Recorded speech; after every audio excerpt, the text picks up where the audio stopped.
friends. Welcome to another episode of the 10 Laws Podcast with East Forest. Believe it or not, this is East Forest. Yes, I sound quite different. It is because I am ill. I hope this isn't like horrible to listen to. It's just nature does its thing and it changes my voice. So here I am. But I still have an episode for you this week, and I recorded it before I got sick, so my voice isn't so strange and garbly. But this week, I have an episode with Matt Kracht. Matt is an author and an illustrator, and I'm going to tell you who he is via Peter Broderick. And I just released two of the songs that Peter Broderick and I recorded for our album Burren. That is coming out March 17th. But we just released the first two singles, Resurrect Inside and another song called The Baron Burren. More on that soon. I hope you're enjoying those songs. I'm really, really happy to get them out into the world. But when Peter arrived here in December to do the final mix on the album, he had picked up this little book. And he picked it up in Sisters, Oregon when he was out there. That's where his mother lives. And the book was called The Field Guide to the Dumb Birds of the Whole Stupid World. And it's filled with illustrations and descriptions of birds that are quite humorous. And he and I had lots of belly laughs over this book. And it talks, each bird is kind of disparagingly described. And we thought it'd be funny if Matt did our album liner notes for the record we were working on. We didn't go that far, but I did reach out to Matt, and I said, Matt, I love your book. I love talking about creativity, and humor is always great, and I'd love to have you on to hear more about the process and get into this. So that's what we did. So thanks to Peter for introducing it to me, and thanks to Matt for coming on, and I'm sure that you're going to enjoy it. When I'm recording this tonight, I'm actually doing one of our monthly Zoom councils.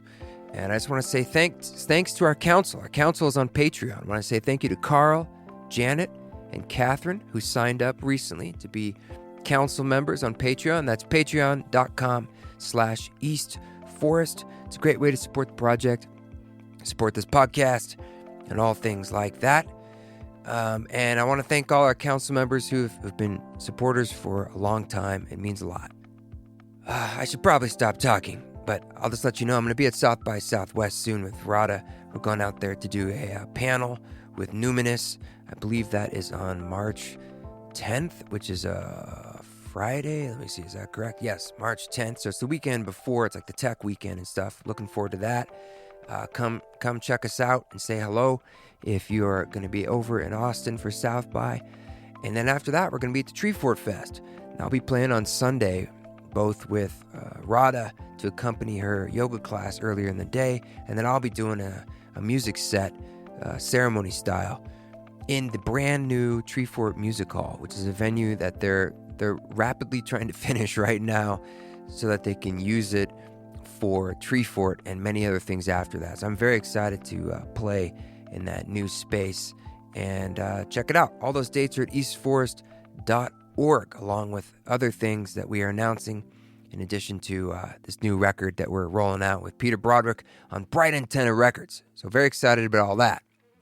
But for now, we're going to get into this wonderful conversation with Matt Kracht, and I will play you at the end of this conversation that new single, Resurrect Inside. But first, here's Matt. So, a little background for our listeners. I was recording music with Peter Broderick, in December. He was here, and we were doing a live stream and doing some mixing, and he was visiting his mom in Sisters, Oregon, and he had picked up this book, and he brought it in. He was just laughing so much. He's like, man, you got to check this out. And then I was laughing so much, and he left it with me because he knew how much I enjoyed it. And I bought one for my dad for his birthday. And it's your book, and it's one of several books you have out there. But we'll read from it and talk about it. But thanks for being willing to come on the show. Yeah. Just so we can learn more about you, but also just honor what you made. Thank you. I'm stoked to be here. Thanks, man. So I do want to ask some questions about how this was made and who you are and stuff, but I really would love to start with maybe we could just read something. And I had, so the book is called The Field Guide to Dumb Birds of the Whole Stupid World. And it also has illustrations in it as well. So people can't really probably see the illustrations unless they're watching this on video, but it's lots, like every page is a different bird. And like this is page 78. This is the tawny fuckmunch. Oh, yes. The tawny fuckmunch. And that is not its Latin name. This is, every bird gets a new name. Mm-hmm. It's got a nice drawing of the bird on a branch. He looks a little grumpy. And it tells us the region they're from. But then it basically is a description of this bird. And maybe you could read us about the tawny fuckmunch. Yeah, absolutely. So the tawny fuckmunch, Latin name Podargus strigoides. I struggle with my Latin pronunciation because my Latin education ended in 7th grade. The common name of this bird is the tawny frogmouth. And it looks, for those who can't see it, it looks a little bit like a very small owl.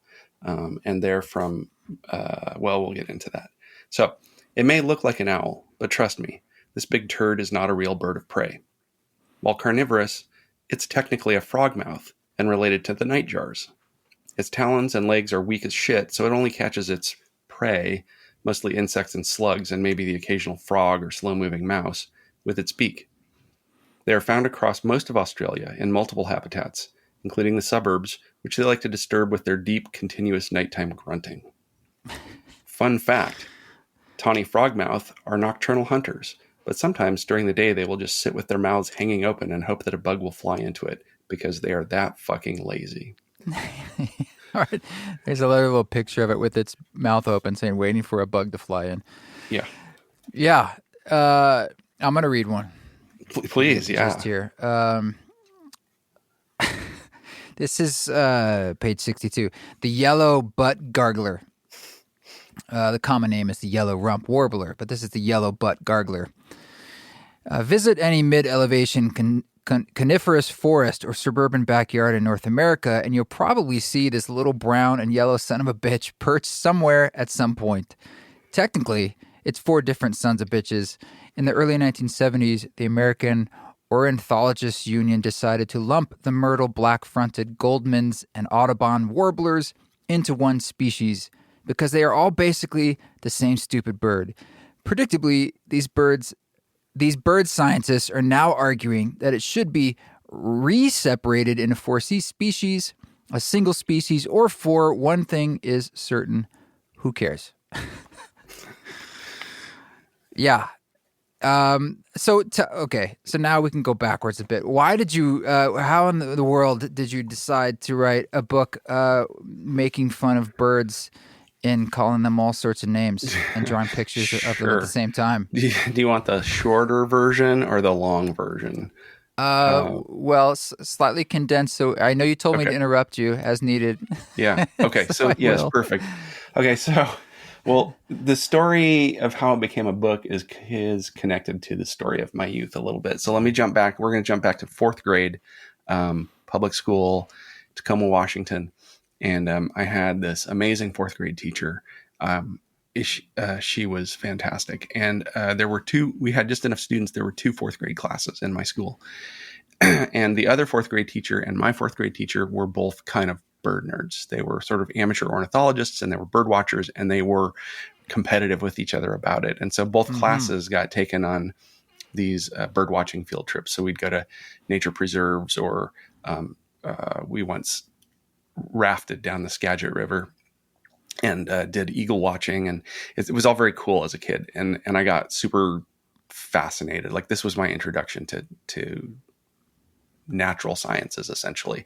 And being kind of a nerdy kid, I'm into it, right? Like, what's better than nature? You get to play in it and you get to learn about it. So anyway, she assigned, this was actually the first time I really had homework. I don't think back in 19 whatever that was, they didn't usually give homework to kids that young, but she gave us a project to do over Christmas vacation. And it was to write a bird report and I really wanted to do the black-capped chickadee, but this other person in my class raised her hand and claimed that before I could get to it. And so I ended up assigned the golden-crowned kinglet, which is practically impossible to see because they're tiny. They stay high up in the trees. The chickadees are everywhere. Everybody has black-capped chickadees or some version of that. Golden crown kinglet? Golden-crowned kinglet, yeah. Doesn't sound small, but it's well, so the kinglets are pretty. There's a ruby crown kinglet and golden crown kinglets, and they're not much bigger than a thumb. They're like pine cone sized, and they're olive drab. And this golden crown is on the top of their head, but it's basically just yellow. And so, if you're not up close to them, which you never are, at a distance, they look like another object in the trees. It's really hard difficult to spot, especially for a fourth grader, right? But I had this idea that okay, I'm going to write this bird report. So obviously I'm going to go out into the field. I'm going to study this bird and I'm going to discover something about it, some behavior or amazing thing that nobody knows. This is my idea. I'm going to be the Indiana Jones of bird watching or something. It's going to land on your third eye or something. And I thought this is how science is done, right? I've seen movies. And so, long story short, I did not I never saw this bird. I mean, I dragged myself all over and my shoes got wet. I got cold and I never really saw it. And I sort of gave up early on that because it just seemed impossible. And then, 2 days before vacation is over, my mom was like, have you written your bird report? And I'm like, no, because I haven't seen the bird. I can't write it. And she's like, BS, you're writing it. There's the family set of encyclopedias. This was back when people still had encyclopedias. That was the internet. The internet was the internet. She said, you have encyclopedias. Yeah. I will take you to the library. Right. And we have this Sibley's field guide or whatever. And so I wrote this report, crying basically on the last day of Christmas vacation, and it sucked, and I knew it. And I titled it The Bird Report, and I turned it in, and it's fourth grade, so it was fine. But it was the first time I really felt this sort of, I always thought hey, I'm smart. I can learn anything. And I felt this sort of crushing academic. It was my first brush with academic failure. Let's put it that way. And for some reason that just kind of stuck with me. So anyway, I got over it. I moved on with life. And years later, this was in, I think 2017-ish. I'm taking a walk with my wife. We live in Seattle at this point, and we're walking at Lincoln Park, which is this gorgeous park along the water. And we're walking along this path. It's probably, I think it was New Year's Day actually. And it's bright and crisp out and it's gorgeous and the water is sparkling and I'm just having a great day. And I look to my left and right in the brush, to my right is the water. I look to the left and right in the brush, there is a golden crowned kinglet. And I don't know, all of this flooded back to me in that moment. And I just thought I feel like I snap a picture of it. It's like the report is finally complete for me. And I'm fumbling to get my phone out and my gloves off. And I'm trying to take a picture of this bird and it's just flitting in it's sitting in these low branches and brush. It's just flitting too fast. My phone can't, every time I take a picture, it's just a blurry thing. And it looks just like, it looks like a blurry leaf, out of focus, basically. And it kind of pissed me off. So I'm back at work the next week and I'm sitting, waiting in a meeting, and I am a little irritated because nobody else has shown up and I'm the only one on time. And so I'm doodling and I draw a little picture of this bird. My job was creative. I did creative at a big company. And so I was a designer and work with designers and writers. And so I was always doodling and I doodled this little bird and a friend said, that's hilarious drawing, but it looks like you were angry when you drew it. And we laughed about the idea of an obsessive bird watcher who hated birds. It just seemed so absurd. Yeah. People who are into birds, exactly. It's this sort of love, but I just, there was something about it. And so I started writing some of this stuff. And at first it was a blog, and then I got incredibly lucky, and my literary agent reached out to me. This doesn't happen. Literary agents don't contact authors, and said, "Hey, do you have representation? This needs to be a book." And that is essentially the generative, story of well, that's how these things happen, right? I mean, all good art is when it's what excites you. Yeah, Like I think genuinely, whether on any level, whether whatever, something about it lights you up. And of course, I mean, the same thing happened with me in music, in a sense that I spent many, many years trying to do things that I don't know. You also have to find your voice, and there's many, hopefully lots of voices you get to express, but it's just that genuine aspect of it is what makes it fun for people. And yeah, yeah. It was. I like to say I did it as a lark, which is I like puns, yes, yes.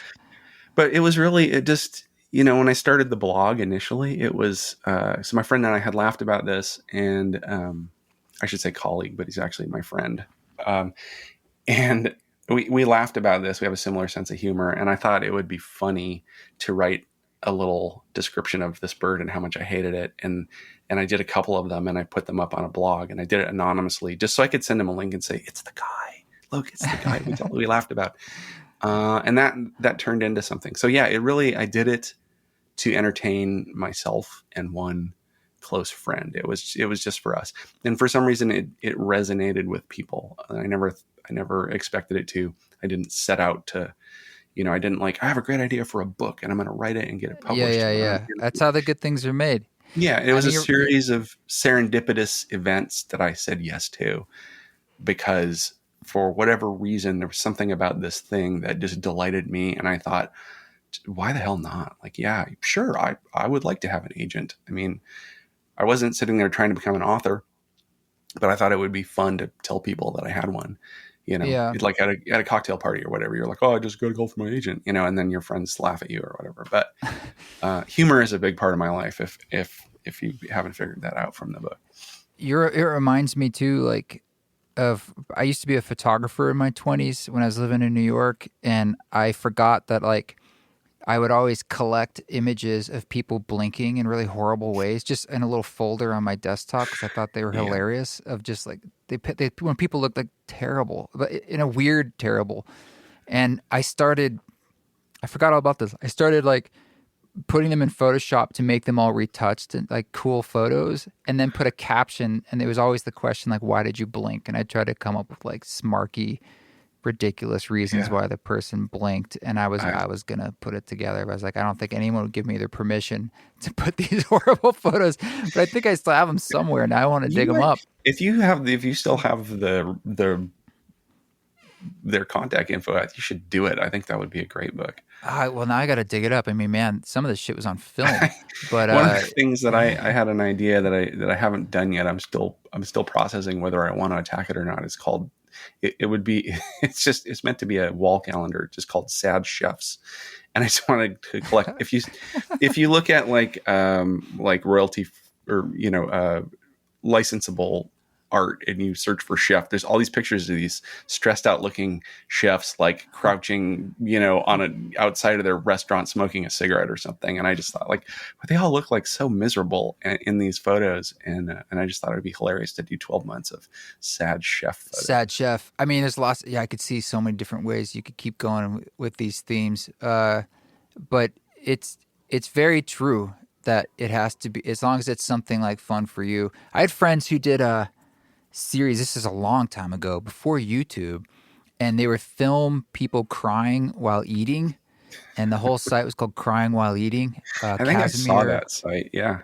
Well, then it weirdly came back. My friend, it's like, sometimes memes, they're ready to be birthed. Like my friend Mark Grochowski, or Mark Tom Photography, recently started doing a series about this too, Crying While Eating and photography. And I was like, my buddies were doing that 20 years ago, and they made like a website where you could host videos.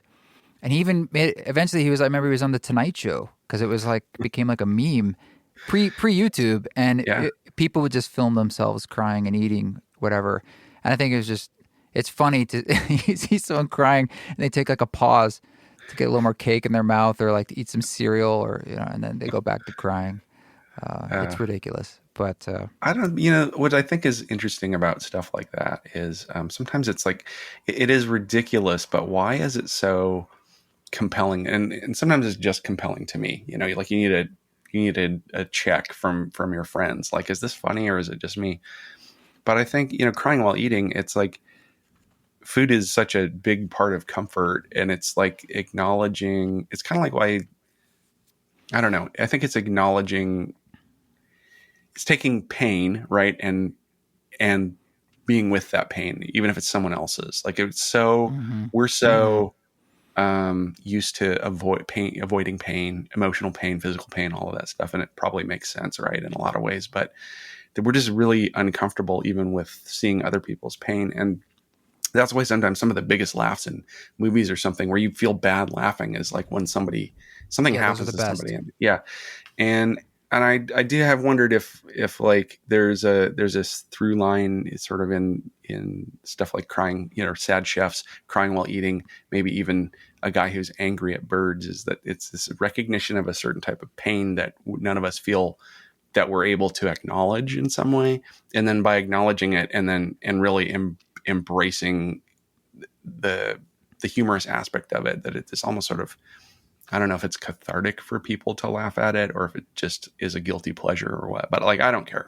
Well, I maybe like it when with people your laugh. book, it's our self-consciousness. Did you know that house cats, I think, are the number one killer of birds? I did know that. Yes. Yeah, Yeah. it's some insane number of birds, Yeah. and maybe deep down we feel really bad about that. That we've Yeah. just put these murderers out on the streets. They're just indiscriminately killing birds. Maybe eat them. Largely Yeah. no. Maybe just Yeah. play with them, torture Yeah. them to the death, Hmm. rip their head off. Yeah. Well, there's this larger, like, I think like, there's that, and that's like a really direct thing that like, okay, well, we've domesticated cats and then we let them outside and they're basically these little killers. They can't help it. But, also, I think, if you look at what we're doing to the environment, I'm going to get on my soapbox for a minute. What we're doing Okay. to the environment as humanity, right, and the ways that we're screwing it up, have these sort of uh, consequences that are not immediately visible, but that are like, we're all sort of aware of it. Like, we're sort of aware of the fact that we're messing up the climate, I and if think you're we're sort pretty of aware, aware. Yeah. yeah, if you're sort of aware of that, then you might be sort of aware that that's killing off a lot of pollinators like bees and various insects and things. And you kind of think like, well, so some insects die. Who cares? I hate insects. But there's all these birds that then live on that, right? And then what do the cats eat? You know what I mean? When the birds are dead. So we've created this sort of, thing where we're dropping these pebbles and the ripples are bigger. And we don't like to acknowledge that because it's inconvenient to think like, I probably shouldn't let my cat outside. I probably shouldn't drive a car that uses gasoline, and I probably shouldn't do all these things. And you have this sort of guilt and shame, I think. And so then again, acknowledging it and laughing about it is maybe, I don't know, part of It's a it. diffuser. I mean, Yeah. humor and comedy. It's like, I mean, I said this to Duncan Trussell on the show. That I was like, I think comedians maybe are the modern shamans, and he's like, oh Christ, never tell some never say to some comedian he thinks he's a shaman. But what I'm trying to say is like, they're like the court jesters that, especially today, it's like it cuts through on a lot of levels. One, things we need to release, energy we need to release, but Yeah. also shining a light Yeah. on some of Yeah. the problems, I think for that's sure. true. And like, so in the books that I've done, so I've done 2 bird books. I have a book about bees coming out on the 28th of March, called OMFG Bees. And I don't, in my writing, I like to be informative, right? So I'm not shooting for educational, I'm shooting for funny. But I do that by looking at the actual facts of these little creatures, and I find something that's interesting to me and I find a way to joke about it. But I never sit there and go like, we're screwing up the environment and we suck and we should change everything. There's a little bit of that at the end of bees because they're so critically important to like, Yeah, that one actually actually is like, the we might ecosystem. Like, die. if those are Yeah. gone, we're screwed. But I think that like, just like, there's a certain level, like maybe I'm patting myself on the back, but I think that like when people read something, like, who are not going to read about entomology, and like I dug through so many like peer reviewed scientific journals and read the most god awful boring scientific stuff to get at what was funny about them. And people aren't going to do that. But if you write this cute little thing and it's kind of funny and you laugh all the way through it and you learn something about it. But guess what? Now, every time you go outside and you see a bee, it's not just that thing, a bee that you see sometimes and maybe you're afraid of being stung, but it's like, shit, this is like this tiny little member of the life on this planet that I am intimately connected with, whether I want to be or not. And so I think maybe same thing with birds is that people love birds in part because they're wonderful to watch and they're fascinating, but we're like all connected to them. Like we are part of nature, whether we recognize that anymore or not. Like we're animals too. Well, I'm going to read one more. This is the red-tailed fuck, commonly named red-tailed hawk. Look at this smug fuck. You can tell he thinks he's some kind of hot shit, but don't be fooled. Because he often gets chased around by smaller birds, such as crows. He can be found just about anywhere in North America, even in big cities like New York, which might be why he's such a prick. He sometimes kills pigeons, so that's a plus. But basically, he's just another asshole with talons and a high opinion of himself. It's got a picture of this red-tailed hawk, and it says on the tail, always showing off that bright red tail. No one cares. I like that one. Yeah, it's funny, man. You know, like, speaking of, like, cats, for instance, like, yes, it's true, they're the biggest killer of birds, and I think the second biggest killer of birds, I think, is windows. And it's not like... Yeah. We're not going to get rid of windows. It's just, it's horrible, when you see a bird just smash into a thing. It's like, it has no way of knowing that thing's there. Can you imagine if us, like, just every now and then, there's the equivalent for a human being? It's like, sometimes the ground disappears and you just, you're gone. You can't see it coming. If people, there are things that are recommended if you have like a window that birds fly into a lot. Maybe it's a big window or maybe it's the placement. Sometimes it's the fact that like, it's interesting. Now I forget the name. There's an architect who has started designing buildings specifically to avoid problems like this. But like what happens is people like they have some beautiful trees in their yard, right? And then they place this big window so they can look at it. And from the outside, that window is just a big mirror. It just looks like more trees. And the bird is like, cool, I'm going to fly through those trees. It's a trap for them, basically. So this architect has started designing with certain types of glass that are non-reflective from the outside. And so that we can, it's like people aren't going to not have windows, to your point, but that there are things that we can do if we're aware of it.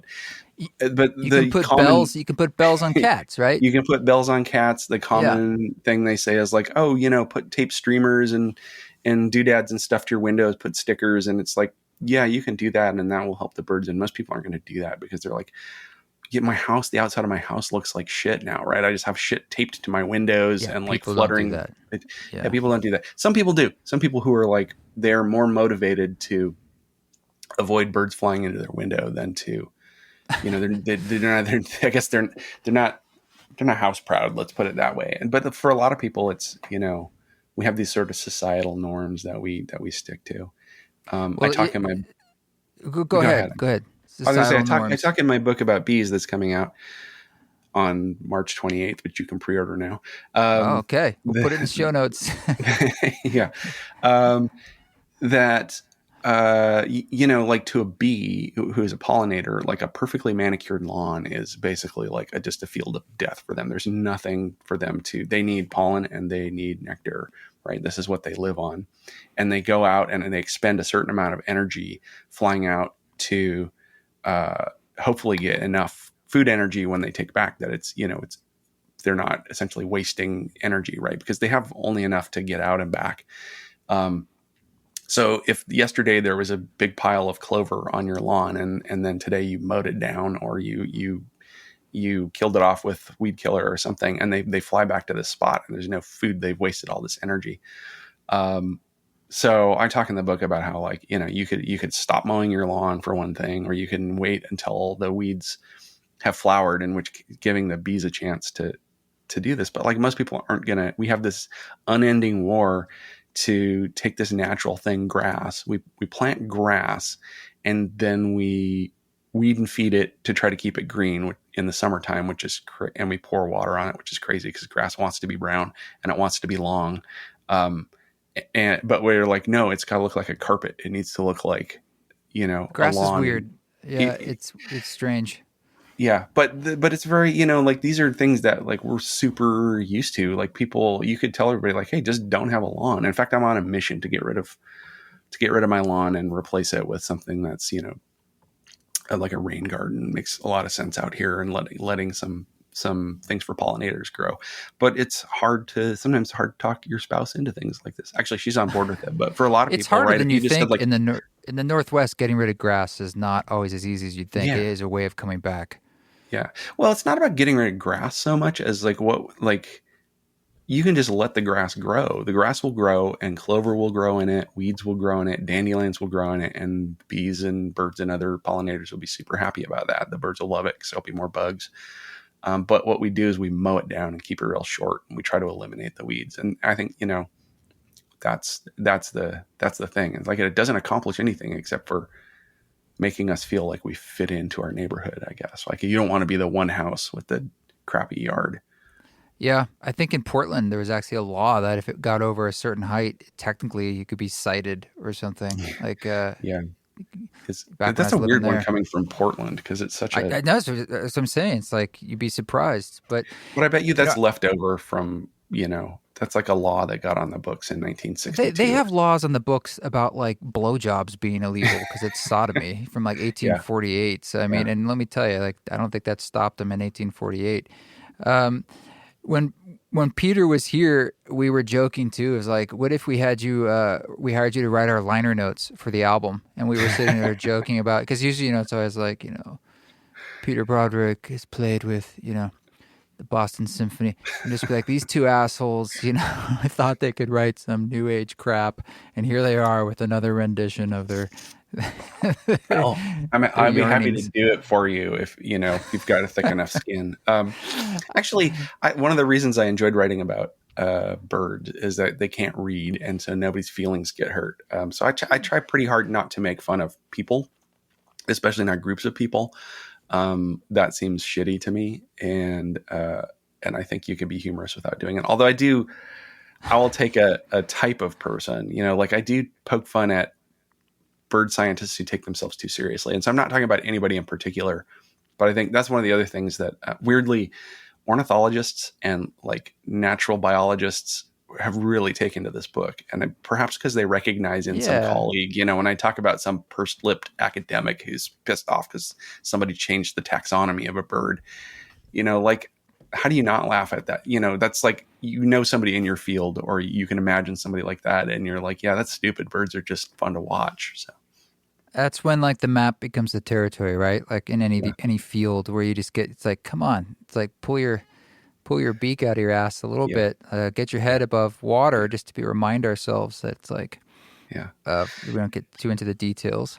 the science is really important, and I'm actually a huge fan of science and scientists. But I think that if the pleasure in the miraculousness of take any bird and start looking at like its feathers, its beak, its eyes, and its behavior, and it's just fascinating. And they're usually really beautiful in some way, shape, or form. And they're just these, I don't know, they're just endlessly fascinating, and it's enjoyable. Like people put feeders in their yards so that they can just look at birds eating, right? Like, why do people do that?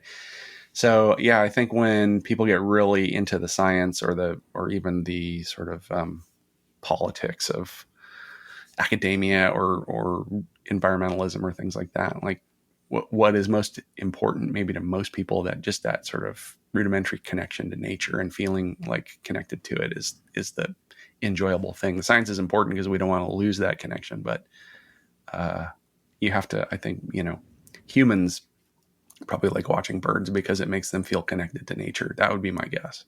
Yeah, and they're beautiful, and typically they have pretty songs, and I mean, but it's look, it's fun. It's funny to like pick apart things that we don't normally pick apart Yeah. too. That's also, I'm sure, a Yeah. lot of the humor. I Yeah, mean, I love silly. just all the different names you just come up with them for. You've got the African suck puppet on the back. The rock pipit. Yeah. Yeah.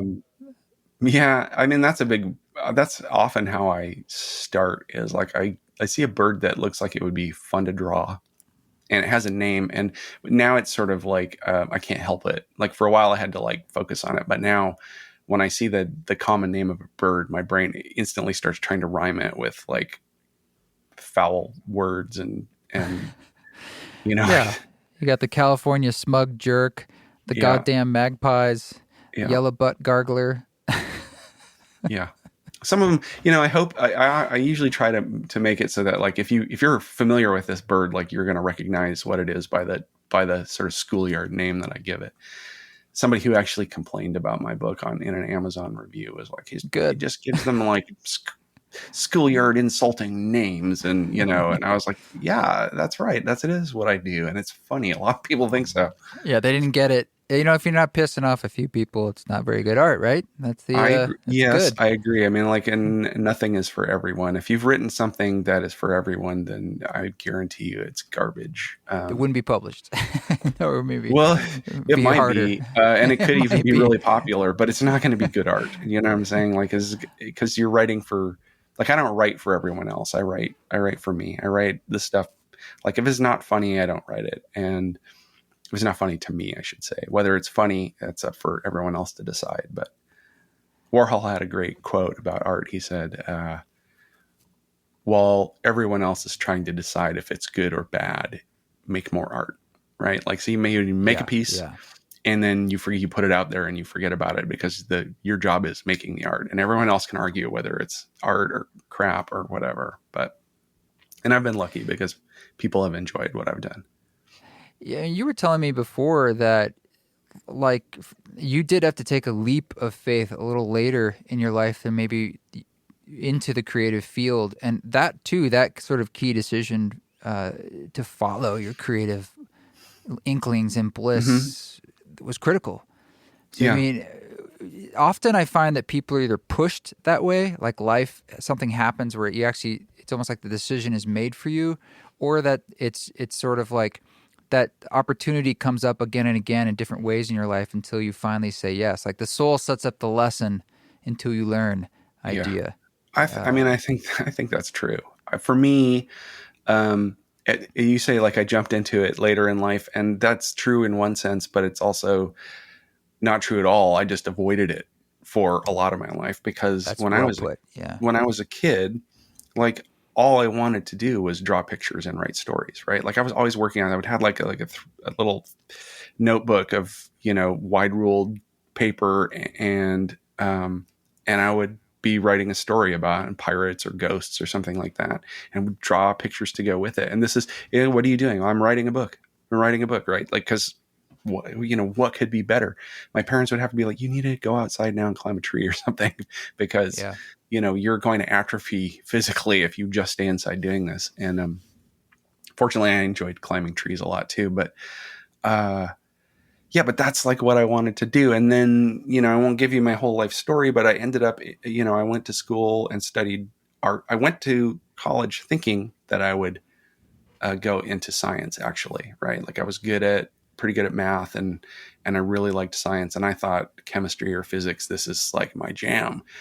Turns out you need to be good at calculus for both of those things, and that's always the thing that fucks you up. It I happened to sucked me too. so hard at calculus. Like I dropped the class. I talked to the professor, and we both agreed I should drop the class. And this is on like day 5. I'm just like, I don't, like I thought I was good at math. I got an A in AP mathematics in high school, but this is like a thing my brain just won't do. And so I wasn't sure. So I thought, well, I got to figure out what I'm doing, but I'll switch to. I think I switched to a creative writing class or an art class. I don't remember which. And it reminded me like, oh yeah, I really, really like writing. I really, really like art. And so then that is what I studied. And then I got out of school and thought I'm going to be a famous artist. Because I had, I guess, more credits in printmaking than creative writing or something like that. And immediately, I'm like 20 something. So I'm bad with managing my money, and I'm enjoying myself too much, and I'm not getting a lot of work done, but I'm living life. And eventually I got sort of tired of, I don't know, always being worried about money, essentially, because as a straight artist, they teach it's interesting. This might be a little different now, but when you study art in school, they teach you how to be an artist. They don't teach you how to be a business person. They don't teach you about how to get paid as an artist. Because I hate to say this, but I really think like at least the traditional academic art world is like all it does is produce new art teachers, because you send somebody, you teach them how to be an artist and how to learn about art, not how to provide for themselves, and there's really no like job market for artists. You have to go out and make it yourself. So what happens is you can't, and so you're like, well, I want to keep making art, so what I'll do is I'll teach art classes on the side, and then pretty soon then you've got all these 60-year-old art teachers who are just like teaching art classes, and maybe they're doing a show once in a while or whatever, but they're I just so I ended up in a parallel, or let's say adjacent field. I went into design because I thought, well, I can get paid pretty well to do this, and it's a lot like art, like the same principles, like visual. It's a lot like art. Well, it is, but it isn't. I mean, like sometimes you can do a piece of art and use it in a design, but ultimately design is when you create something based on someone else's specifications. You're Fits given an into assignment. a form. Yeah. And I was doing, visual design, graphic design. And so I might have, it's a creative problem that you attack. And often you're using principles of balance and color and how to move the eye around and all these things you learn about in art school. But what your goal is to communicate, like, this is the best coffee you can get, so come to this coffee shop and get it. And you're not, at the end of the day, you use all that creative effort to serve someone else's usually commercial purpose. Not always. I mean, I done pro bono work for foundations and things like that. And by the way, man, people who aren't used to paying for design are terrible clients, even if they're doing something great for the world. You mean other artists? Yeah, it's like no. It is hard to turn any of this stuff into a commodity. Same thing's true with music, or any art. It is hard to you weave it into the world of commerce. You can. I mean, you can, and so you could, I'm sure you have the knowledge and skill and experience. You could take a job writing a jingle for a company, right? And they would say, we like how your music sounds. Could you do a thematic little 5-second music piece that we can use as a bumper on our videos every time, and it'll become associated with our brand? And you could take money to do that. But to some extent, you're not making that music because it's coming out of you. You're making that music because somebody asked you to do it, and they're going to decide if it's good enough to pay you or whatever. It's hard. It's also not as fun. Like film scoring is something that I'm very cautious to do. One, because I know how hard it is. And anytime I've done stuff like that, it takes a lot of time, but it's a very different way of writing. You're trying to fit a brief or a cue, the length, everything has to be fitting to what it is. And it is admirable, when you do that kind of work of any kind of art, because it is actually quite difficult to put yourself aside a little bit. And I spent a quarter of a century in the design and create, I'm air quoting for the listeners, creative professional world, right? And I had a pretty successful career in it. I did pretty well, and I got to work on some super cool projects. And actually, I met some of the greatest people in the world that they're still, I haven't been in that for a while, but my closest friends are still from that, because there are other creative people who were using their talents to do this. And so, what's interesting is they all have this other thing that they do, right? I'm a writer, right? I'm a copywriter, right, and I write copy, and they write great copy, but that guy is a musician. He's in a band. And this other person who, is a film director or whatever, he also makes his own films or writes children's books or, whatever. And so it's just, I really enjoyed being around the creative people and using, I have this, I like to solve creative problems. My brain just likes to do it. But to get back to my story of this sort of roundabout, this long sort of. There was a time when you decided to leave that comfort. Yeah, I think that's what's interesting to me. It sort of got decided for me. I got laid off, and I got shoved out of the door of that world. And the choice that I made was to not go back in, because typically when you get laid off, when you're at my level, you take a couple months off and then you start applying at other big companies, or sometimes small companies that everybody just wants to work for because they're cool. And you get another job like the one you had. It's going to be a little different. You'll be selling a different thing. You'll be working in a different culture. You'll meet different people, but ultimately you're getting back in there and you're doing that. And I said, I'm going to take a little time and think about what I want to do next. And I didn't have to think about it very long. I realized I don't want to go back. I've done that for 25 years. And there is this sort of internal itch that has been unscratched for all this time. That's it. That's the key, right? The internal itch. Yeah. That's You know, like like knocking on your I need door. to do my own thing. And it was interesting the day that I got laid off, along with everybody in my department, basically. Of course we went out, had some drinks, and I took a cab home, and on my front step was a box that had been delivered, and it turned out to be the advanced copy of my first book. Which it had been this sort of side, I wouldn't even call it a side hustle because I wasn't hustling. It was just like, I got like, hey, we should publish a book. Okay, I'll get an agent. Hey, here's a publisher who wants to do your book. Okay, we'll never sell any, but fine, I'll finish the book. Oh, here's the copy of your book that's getting published now. And I opened it up and I just thought, like maybe, I don't know if I believe in signs exactly, but in the way that you can sometimes, if you're struggling with something, you can just pick any. Some people it's the Bible, some people it's other texts, but you can literally you can flip any book open and read a paragraph with, and often there'll be something, if you're lensing it through like this thing that you're struggling with, there's something there that's going to speak to you. It's going to give you some information. And I don't think it's because the universe made you pick that paragraph. It's because what you need to do is already there in you. You're just struggling with accepting that, or, so I saw this book and I just, it had been this series of like, do you want to do this? Yeah. Okay. I was saying yes. And then things kept happening. And I thought, I'm just going to say yes to this. And so I made this was the very scary decision at age 40, I was 48 at the time, I think. And to not go back to a really successful career, to instead do this other thing that statistically no one, like you don't, if you want to make money, don't become an author, because it's like saying like, I want to make money and I like playing basketball.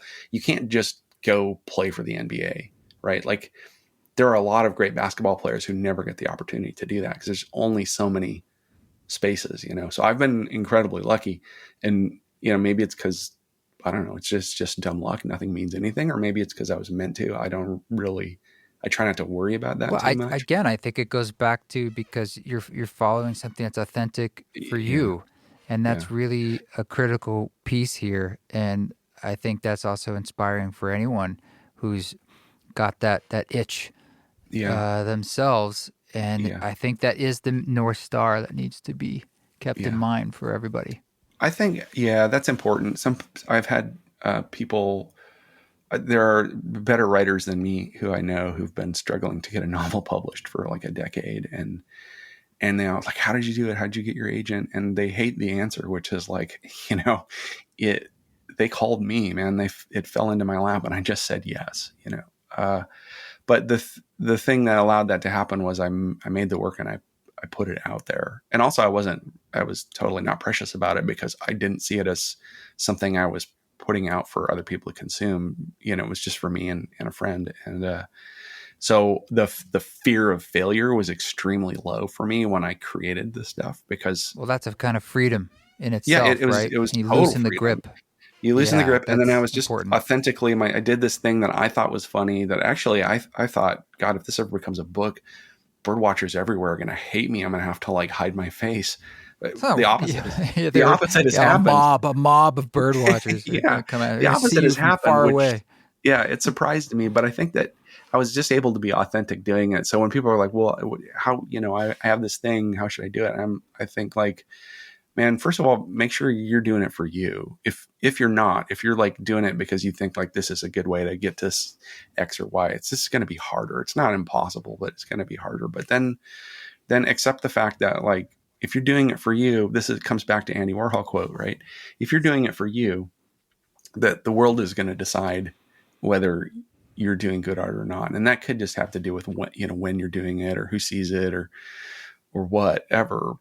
It's not like that's out of your hands. What's in your hands is, do you get up and do you do that work? And do you put it out into the world where people can get at it? I mean, you need to try to put it where people who you think are going to enjoy it might be likely to find it. But I think the act of just creating it is more than enough. Whether or not it's considered quote unquote good art, it's art. It's just, if it's popular becomes popular, fine. And if it's not, doesn't mean it isn't Yeah. good. Yeah. The act of creation is just like the most important thing for any of us, no matter what we do with it, whether it becomes a public form or not. And Yeah. so I think that's why you did this, because you're enjoying making it. And so, Yeah. the fact that it got out Yeah. there in the world and is a thing for you and becomes part of a job, that's amazing. That's cool. But it's Yeah. like, I feel so incredibly grateful all the time. I mean, it is a struggle at times for sure. My finances are, like you don't know how much you're going to get paid each year. And it's largely dependent on, does your book do well or not? And that's affected by things like the book that you have was supposed to come out 3 months earlier, which would have positioned it to be like a great gift for Christmas gifts. But because of COVID stuff, it sat yeah. on a ship and came out after Christmas. So, which is like not the, end of December is not the best time to launch any product, generally speaking. It's actually done really well, and in part because I had the first book, so I already had a bit of an audience, so it's worked out all right. But my advice is like, man, do it because you love it. Like whatever you're doing for money, like don't quit your day job until you feel pretty confident that this other thing's going to work out, because you can do it on the side. And the thing is if you're enjoying doing that, and even if it never turns into some lucrative career, you're still doing it, right? Like, isn't that better than not doing it? Yes, it Isn't it is. like my wife and I talked about, she left corporate before I did. Like she was really burnt out. She had this really high level, high stakes, high demand jobs in corporate for many years. Believe it or not, she's a librarian. She's a corporate librarian. She studies, what do they call it? Competitive intelligence. She's a competitive intelligence analyst. Jesus. And yeah, it's like a spy, but not undercover. Sorry. But anyway, so she left first. And then when I was like, honey, I lost my job and I don't think I want to go back to another one. And we decided to take that plunge and just sort of follow our paths, because we both, we're not getting younger. And I was already feeling like a lot of regret in a lot of ways. Like I don't now, but I felt regret for all those years I hadn't been making art, because I was using those same muscles and to make design for a company. And we just decided, like, we have this vision or this dream of like how it was centered around like, what kind of lives do we want to lead? Like, what do we want our life to be like every day when we get up? Like, how do I want to feel? What do I want to spend my day doing? Because we have a limited number of them.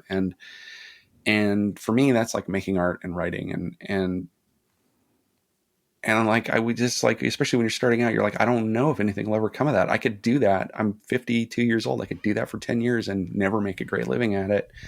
And then I'm 62 years old. And at some point I'm going to be, wanting to settle down and relax or whatever. But I was just like, well, no, I'm never going to, first of all, I'm never going to stop wanting to make art or writing. So I'm just going to keep doing that anyway. But you don't know if it's going to work or not. But at the end of the day, if it didn't work, if you're on your deathbed and all those years you spent writing or making music or creating your movie or whatever it is that you're passionate about, if you're on your deathbed and you spent all those years doing it and it didn't turn into quote unquote success, isn't it still like a win over lying on your deathbed and thinking like, I wish I would have tried that to see, right? And, it's like It's always good to take a risk, and I would just say, may we all have the privilege to even be able to, and that is my prayer for the world. But with the time we have left, I would love it if maybe you could read one more, and I could suggest some if you like. Please. What's your? I don't know. Do you have a favorite? I don't. I've tried to figure that out. People always ask me, and the truth is, I don't have a favorite. I would say either maybe the Himalayan Woodfucker or the Stupid Eyes. Let's do. Stupid Eyes is 108. That's a very auspicious number. Oh, is it? Yeah. Okay. 108. Well, let's do that then. Okay, so Stupid Eyes is a drawing of a little bird that's gray and sort of yellow with kind of big bulgy eyes. Yeah. So the common name of this bird is the silver eye. Sometimes it's called the wax eye or white eye because they have little black eyes like a lot of little birds, but then they have this big ring It's of like a big white eye. feather around them, and so it makes it when you look at them, Oh, it makes okay. their eyes I look see. like a huge eye looking at you. Yeah, if you're looking at the drawing, that white part is actually part of their plumage. It's feather, and so yeah. All right. Exactly. And so it gives the impression of this really huge eye with this really little pupil. So, stupid eyes, common throughout the islands of the Southwest Pacific. This chatty little songbird is only about 4 inches, and for such a tiny bird, it sure packs an awful lot of stupid. It's small enough to easily slip through bird netting and dine on fruit, but it still forages for insects on the ground, which, incidentally, is where most cats live. As if that isn't dumb enough for a small bird, you will often find the chicks on the ground with the parents. It's incredible that any of these fuckwits survive. And the description is, prominent white eye rings make it look perpetually alarmed, as though it has just noticed a cat approaching, which is a real possibility for this miniature imbecile. We have time, let's do the other one. Let's do the Himalayan woodpecker real quick. So the Himalayan woodpecker, also known as the Himalayan woodpecker, quite common in the Himalayas and the northern regions of the Indian subcontinent. This pied pickaday, which is the bird family, is interchangeable with nearly every other goddamn woodpecker in the world. Medium-sized, black and white. The males have a red crown. It forages tree trunks for insects. We get it already. Fun fact. The International Union for Conservation of Nature has listed this bird's conservation status as being of least concern because who the hell cares? Who the hell cares? I love it, man. I really appreciate you letting us read some of this and, getting a little bit of insight into your process and the creation. It's always fun to sort of look under the hood, behind the cover, as it were. So thank you. Thanks so much. It's been super fun, Forrest. And I always love talking to other creative people about anything, process, creativity, whatever. So it's been great. Yeah, well, if you do I'll put that pre-order link for the Bees book. I look forward to seeing that in the show notes if you can send it my way. And maybe we'll catch up again sometime soon. For sure. Sounds good. All right. Thanks, Matt. Thank you. Thank you, Matt, for coming on the show. Thank you for writing the book. You can check out his book, The Field Guide to Dumb Birds, to the Whole Stupid World. He's got a couple other books, too, and the new one's called OMFG Bees. Put a link down there in the show notes. They're a lot of fun. So I got one for my dad as a little gift for him. This song that you hear in the background is called Resurrect Inside. Peter and I recorded 12 songs in Ireland back in April. This was one of the ones we recorded. I think we recorded it. We're coming up on Easter, so we're thinking of things around resurrection and what that meant thematically, not just in the biblical sense, but in the about renewal and hope. So check it out in its full glory anywhere you listen to music. There will be a vinyl pre-order, beautiful vinyl, for the whole 12-song Burren album from Bright Antenna Records soon. And the whole record comes out March 17th. Until then, thanks to our Patreon folks. Council, patreon.com/EastForest. You guys keep walking your walk. Don't take any shit, but if you do it with grace.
Peace.